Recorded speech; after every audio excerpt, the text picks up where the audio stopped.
Hello YouTube. The reason I'm making this video because there's a lot of propaganda going on in the mainstream suggesting that Israel is going to carry out an attack on Iran's nuclear facilities. There's a lot of people on YouTube saying that Israel could easily do it. Iran's a paper tiger and all the other comical phrases that they use to describe Iran. I'm not here to take sides. I'm here to give you some facts, and you can draw your own conclusions. But based on my information that I've gathered over the 3-4 years, there's no way that Israel could actually attack Iran and not get destroyed. That's just plain simple. And here's the situation. Iran is about 76 times larger than Israel. And in order for Israel to actually carry out a possible successful strike on Iran, it's going to need about 150 to 200 F-16 and F-15. So it's almost its entire air force is going to be required. They're going to have to refuel mid-air. And this is going to create a problem because, first off, all the Arab countries that are located between Israel and Iran have said time and time again they won't allow their country to be used as a launch pad against Iran because, quite frankly, they're afraid of Iran retaliation, period. Now, either Israel is going to have to strike a deal with one of these guys, possibly Saudi Arabia, or possibly stay on international waters and refuel mid-air, or possibly on U.S. aircraft carrier in the region, and then try to carry out its strikes. But even if it overcomes this and gets to Iran, it's going to encounter Iran's air defense systems that are spread out throughout the entire country. And Iran has the Tor M1, multiple numbers of different type of air defense system that it has created domestically. It has the S-200, I know that for a fact, and there's a possibility that it has the S-300, and that's a game changer. If Iran has the S-300, it can simultaneously track with one of the actual installations. It could actually track almost 100 cruise missiles and airplanes at the same time, and it can actually attack those. It's going to be very hard to even get through these air defense systems. And another thing, Iran's possibly going to have all of its pilots get up in the air and possibly combat, like an air-to-air combat. That's going to take out some Israeli airplanes. Air defense systems are going to take some out. And even if Israel gets through all these boundaries and actually gets to the nuclear installation without any problem, let's say 100 airplanes make it through. Well, the bunker buster bombs that they're going to use are only the biggest one that only America possesses can only, which is the GBU-57, is only able to penetrate 6 meters at a time, which is about 20 feet. Now, the most important nuclear facilities in Iran, now there are 17 of them dispersed throughout the entire country, but the most important ones are the one in Natanz, Isfahan, and the Fordow. Fordow is built under a mountain. So it's going to require probably about 20 or 30 of those bombs to actually simultaneously release at a certain precision where they hit the same spot over and over and over in order to drill a hole basically down to the nuclear facility, which a lot of military analysts say that's not even possible. Second, Israel doesn't even have that GBU-57 yet.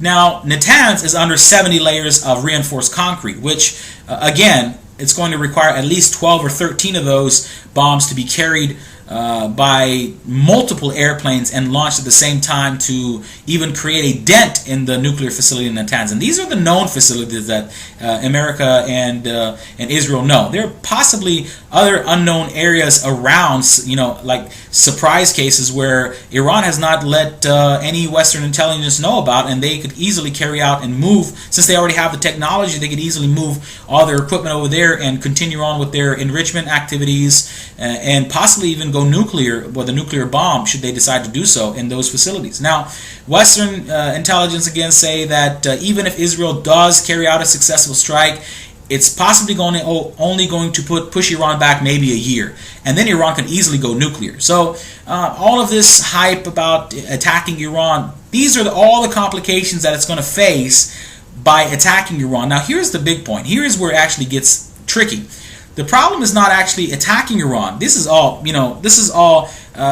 something that it could possibly overcome. I highly doubt that Israel could overcome it, but even if it does, the problem doesn't arise from the attack. The problem arises from Iran's retaliation.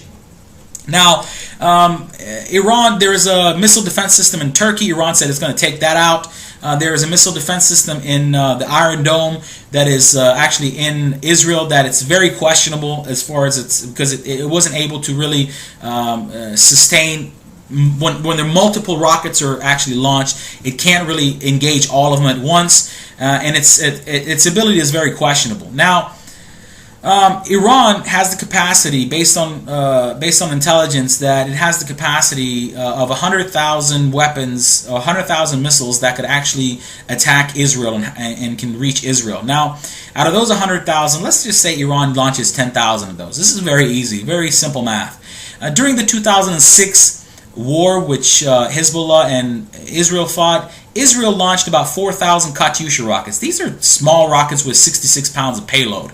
Hezbollah launched about 4,000 of those. Out of the 4,000, only 23% actually landed in Israeli cities. So 920 of those actually landed in Israel cities, and that displaced about 500,000 people because Israel is so small. Now, I say that this is only 66 pounds of payload. Now, each of the missiles that Iran has, which is the Sejil 1, Sejil 2, the Shahab 3, all of those missiles that Iran has, and Iran says they have over 200,000, but military intelligence in the West suggests that they probably have 90,000 or 100,000 of those. Like I said, let's just say they actually launched 10,000 of those at once, or within a day, or within 2 days. You're talking about something that is 364 times the magnitude of what Hezbollah launched in 34 days. Iran's going to be launching something 364 times larger in a matter of 1 or 2 days. Iran said it can launch it within an hour. Now let's say even launches it within 2 days. Iran has missile silos all over the country. All over its country with predetermined targets ready to be launched. These are solid fuel rockets, which the prep time on these is literally an hour. Not even that. These are already predetermined or ready to go. So if as soon as Israel enters their airspace, they can launch these weapons, and the airplanes would have no place to go back to. I mean, imagine if 60,000 pounds of explosives displaced 500,000 people in Israel. Just imagine what 22 million pounds of explosive material would actually do to Israel. Israel would be on fire. That's just a simple way to put it. There's no place in Israel that's not going to be under fire, and the Iron Dome is not going to be able to withstand such an attack. If Iran decides to hit the Dimona reactor, that's like a nuclear bomb right there. All the radioactive material getting in the atmosphere, tens of thousands of, if not millions of Israel is going to die for that. I mean, I'm hoping such a thing doesn't come to, it doesn't get that far. But I mean, for somebody to sit down and say that Iran is a paper tiger and has no chance against Israel, they should rethink their priorities, and they really should think hard or twice before they actually consider launching an attack against Iran. That's just plain and simple. So with 10,000 missiles in Iran, leaving 90,000 still left to be launched, Iran could literally turn Israel into a desert, and I don't mean that in a bad way. I'm not trying to put Israel down or Iran up or anything like that, but that's just common fact because Israel is so small. So that's my video. You're more than welcome to comment. Again, no religious nuts. Thank you.